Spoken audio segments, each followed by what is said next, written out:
Hello and welcome. My name's Rose Smith from AbsoluteSoulSecrets.com. Thanks for joining me today. This video is a continuation of our psychic interview series, and I'll be interviewing our psychic Snowy today. Welcome, Snowy. Hi, how's it going? Are you all right? Really, everything's fine up here in Queensland, Australia. Snowy has been with Absolute Soul Secrets for 5 or 6 years now. I can't believe how quickly the time is going. And she's a very gifted psychic medium. She reads energy like nobody's business. She's got very strong connections with the other side, haven't you, Snowy? Oh, you're very kind. But yes, I have for a very, very, very long time. And apparently you had a spiritual experience when you were 3 years old. Tell us about. Yeah. So I was on a bus with my mum. We were actually traveling to Darwin from Catherine at the time. And I was running up and down the aisles like any 3-year-old would. And back in the 80s, you could do that and things like that. And all of a sudden, I like just sat down in a seat. I remember it was the front seat. And I was like, and I just remember these images playing in my head. And I was like, oh, that's interesting. And I ran back down to my mum and I said, Mum, the bus is going to hit a goat. Because this is literally what I saw in my head. It was like, that was it, smack. I saw the goat and I went back and I said, Mum, the bus is going to hit a goat. And do you know what? And the lady's going to lose her hat. And I thought that was a really odd thing to say. And Mum said, oh, look, just go find a seat and go back to sleep. You were dreaming. And I was like, okay, I was listening to my mum, like, okay, I was dreaming because there were images in my head. Maybe that's what dreaming was, but I definitely wasn't asleep. And literally, I went off and I played in a different seat. Literally 15 minutes later, I kid you not, it was no more than 15 minutes. And the bus came to a halt. It just stopped, and we were like, everybody pulled out of the bus, and we're like, what's going on? What's going on? And all of a sudden, somebody said, the bus hit a goat. And I was like, looked at Mum, and she looked at me, and she was like, like, you know, that's You've inherited something there from your family tree, no doubt. Definitely. And then all of a sudden, there was this lady wearing a wide brim hat. A truck passed by. It took her hat off, and then another truck come by, and it ran over her hat. So I was both things happened, and I remember it because I was about 3 when that happened, and it was amazing. Wow. Yeah. So that was the beginning of your spiritual and psychic career. Absolutely.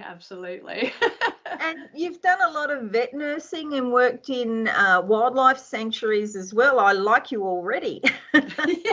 Yeah, I worked up at Summersby,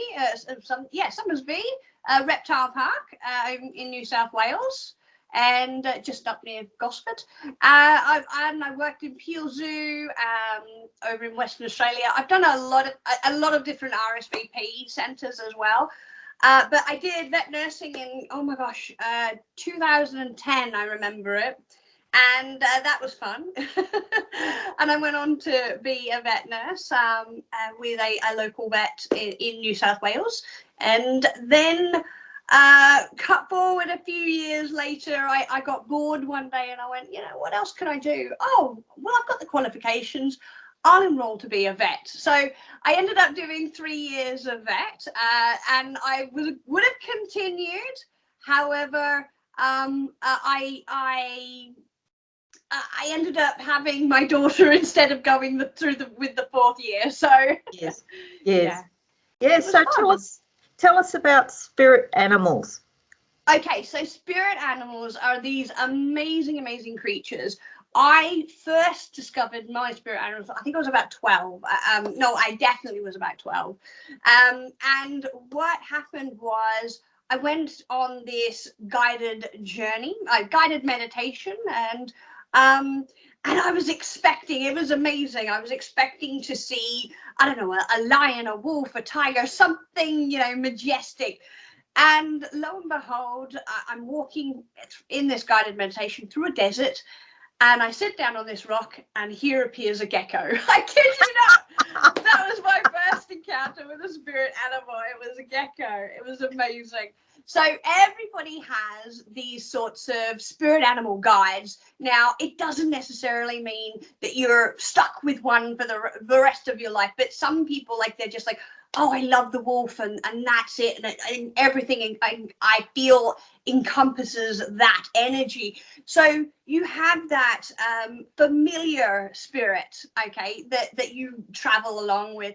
For me personally, that's a fox. I have a red fox, and I call him Rex, and he's a spirit fox.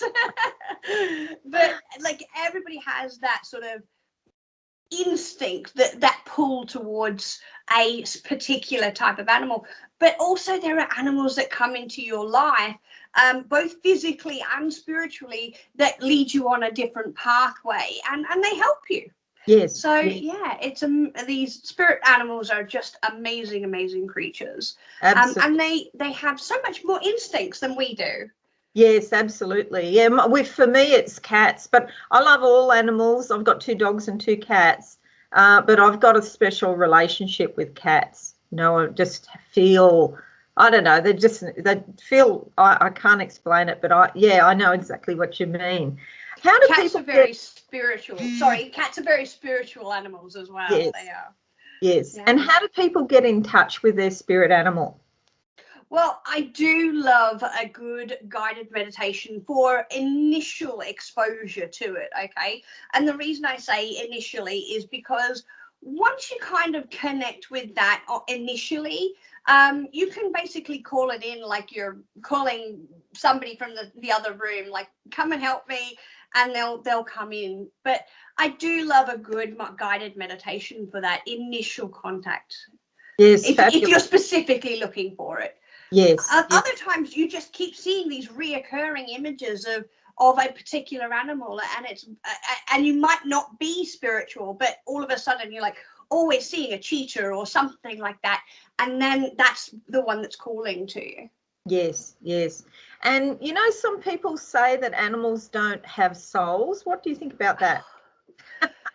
I'm so, like, I really, it bothers me a lot because number one, I read energy. That's what I do, and everything, every single fiber of this planet has energy, okay? And you can see, you can feel the soul within. It's almost as bad as saying a tree doesn't have a soul. You know, it does, because there's energy. It lives, it breathes. The whole of everything, it just, the whole of the universe, they have this energy. And a soul to me is very much that energy essence. So Yes. I'm sorry, but I do have to strongly disagree with the fact that the animals Well, have. it's not In that fact, I it's, have but a funny story about a soul. I was doing a video reading very much like this, where I was seeing a person, and all of a sudden I had like a stroking on my leg, and I didn't have any animals in the room, and I was talking to this lady, and the stroking kept happening. I went, did you by happen to have a cat like that has passed recently? And she's like, oh my god, yes. And anyway, the cat ended up jumping up on the table, and I could feel the claws down my arm. And I kid you not, I actually took my shirt, not the shirt, my jacket off, and then you could see the scratches. So they even do connect in spirit. And you know, when you lose a loved pet, or you know, it doesn't even have to be your own animal. Some people just gel with animals individually. They do still come through, and they still help and guide from the other side, definitely. yes, But it's absolutely. amazing. They Now, definitely are there in spirit. yes, I've had so many spiritual experiences with animals as well that, yeah, it just amazes me that people don't believe that animals have souls. It's just Oh, because the love and the affection, the warmth that you feel from your pet, you know, is just, it's very supportive and very healing, you know, and absolutely. we need more healing in the world today. You really do. It's just and animals are amazing, and each different animal means something unique, and it could mean one thing one particular moment, and another thing a different. Bees are a great example. Bees are a fantastic example because they have two very, very distinct meanings. One being the bee itself and what that represents with the community, the support group of the other bees, and then on the other hand, the bee produces the honey. So you have that sweetness, that good, that prosperity that you have being produced. So you've got two different meanings, but it's just that one animal. So yes, a symbol of abundance really is what they are. Absolutely they are, definitely. Thanks so much for joining me today, Snowy. I hope you're well over there and things are going okay in the UK. If anybody would like a psychic reading, you can find Snowy on the website. Just search in the search box for Snowy and her profile will come up. Thanks again, and I look forward to talking to you again sometime soon, Snowy. I look forward to it too, Rose. All right, catch you later. Bye.